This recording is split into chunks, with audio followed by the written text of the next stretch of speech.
The President visits the sacred city of Khattargaon since the landslide victory he achieved at the recent polls.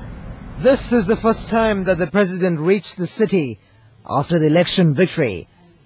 Special religious programs were organized to invoke blessings on the President. He first visited the historic Kirivehera, where the chief incumbent of the temple, the Venerable Dr. Aluthveva Soratha Thera, chanted Setpirit and blessed him.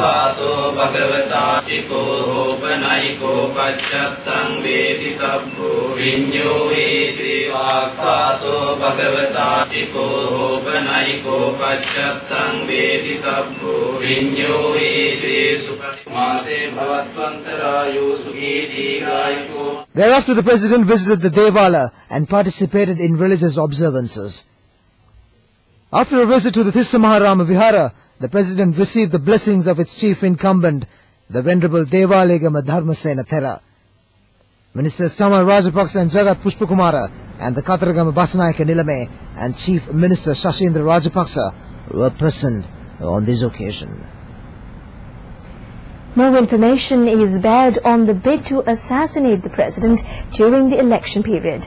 The defense sources said the information is being divulged by army deserters arrested from the Cinnamon Lakeside Hotel in Colombo. The defense sectors were able to unearth information of a plot to assassinate the President and his family members on their return after the final result of the election was announced by the Elections Commissioner. A large group including Sarath Fonseca had taken lodging at the Cinnamon Lakeside Hotel in Colombo from the night of the polling day and the following day.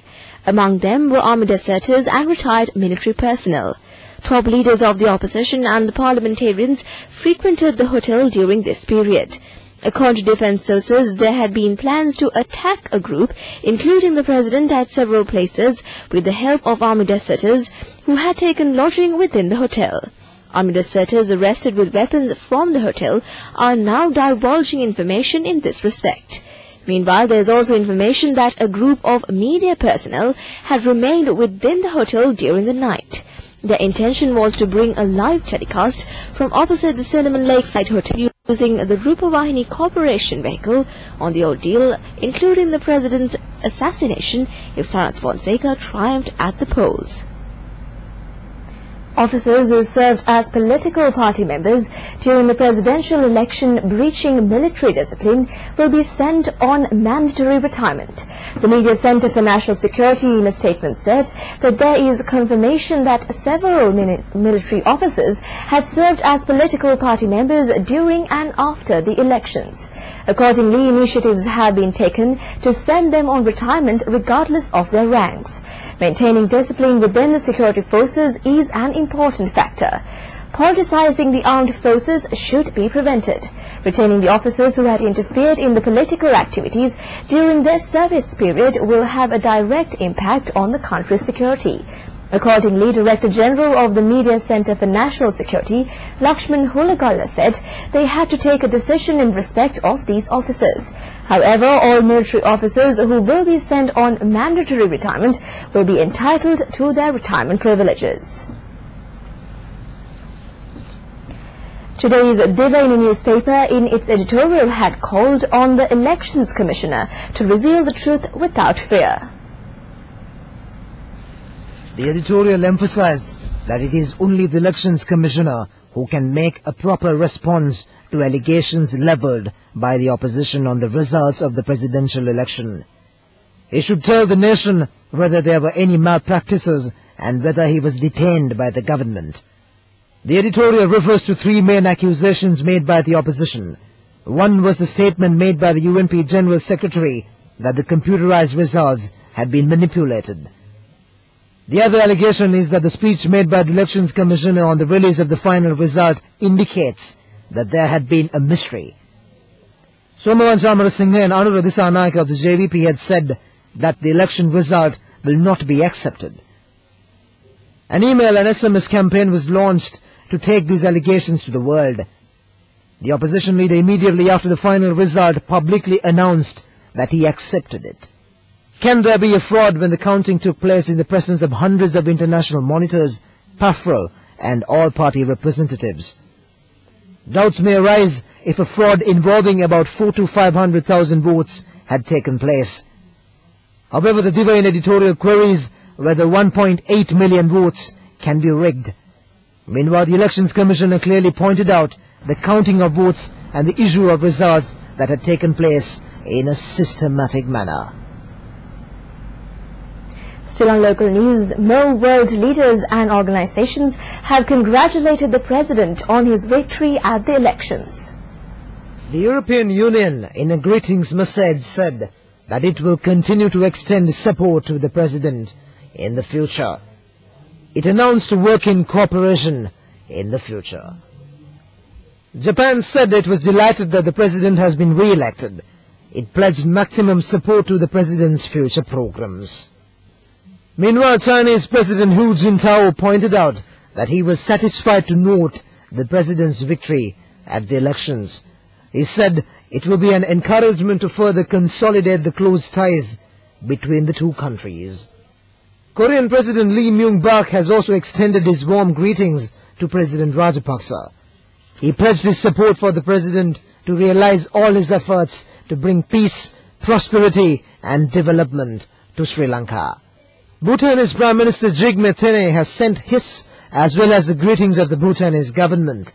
He was optimistic that the friendly ties between the two countries can be further strengthened under his rule. Meanwhile, the Norwegian government has also congratulated the president.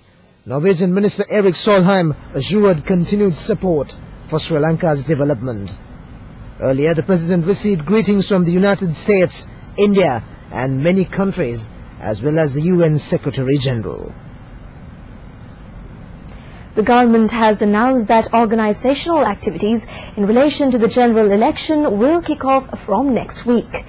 President Mahinda Rajapaksa succeeded in achieving a resounding victory at the presidential election. Minister Maithripala Sirisena pointed out that there is a conducive environment prevailing for the achievement of a landslide victory at the forthcoming general election. Activities related to the organization of the campaign will be carried out countrywide in a serious manner. The minister revealed of initial arrangements made for the appointment of nomination boards to entertain applications from candidates. A nominations board will select SLFP candidates contesting the 2010 parliamentary elections under the United People's Freedom Alliance. The SLFP said those desiring to contest the elections should duly fill an application issued by the party headquarters and submit it before the 5th of next month. The nomination board members had been appointed on a provincial basis. In addition, an appeals board has also been appointed. Minister Nima Siripala de Silva will be serving as chairman of the nomination board for the North-Western, North-Central, Eastern and Northern provinces. Minister W.D.J. Senviratna will head the nomination board for the Western, Central and Uva provinces. The nomination board for the Southern and Sabaragamo provinces will be chaired by Minister Susil Premchand. The SLFP said that the appeals board will be headed by the Prime Minister Ratnasiri Wickramanayake. Minister Rohith Bogalagama has appealed to the Tamil diaspora to help the country develop Jaffna into a commercial hub. He said the government was mulling over the introduction of special consulate services to the north. This will help the people to establish a linkage with the rest of the world.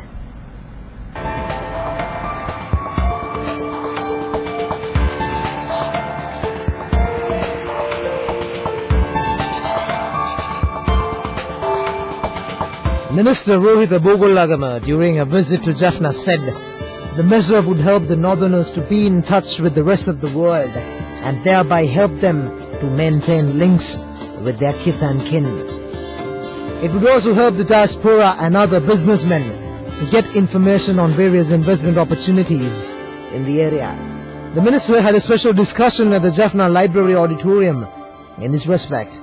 Giving views to the media after the meeting, he had this to say. I am happy to comment that the development is needed and the people are ready to accept our support in terms of lasting infrastructure. The international community along with the Tamil community living abroad and also all Sri Lankans living abroad must come together to support the development drive in Jaffna Peninsula. The minister also visited the Nagadweep Kovil, where he was welcomed by the administrators. He also visited the LAPD resettlement camp and stressed the need for introducing a housing loan scheme for the resettled IDPs. Arrangements are being finalized to hold the 62nd Independence Day celebrations. This year, the celebrations will be centered around the Sri Dalada Maligava in Kandy. A highlight of the event on Thursday, the 4th, will include military pageants and cultural events. Rehearsals of the forces were held in the Kandy city yesterday for the preparation of these military guards of honor and processions. The rehearsals were held at Kotugorala Vidya and Dalada Vidya and the roads around the Kandy Lake. The celebrations will be held under the patronage of President Rajapaksa. It will begin with the observation of 2 minutes of silence in honor of all patriots who made supreme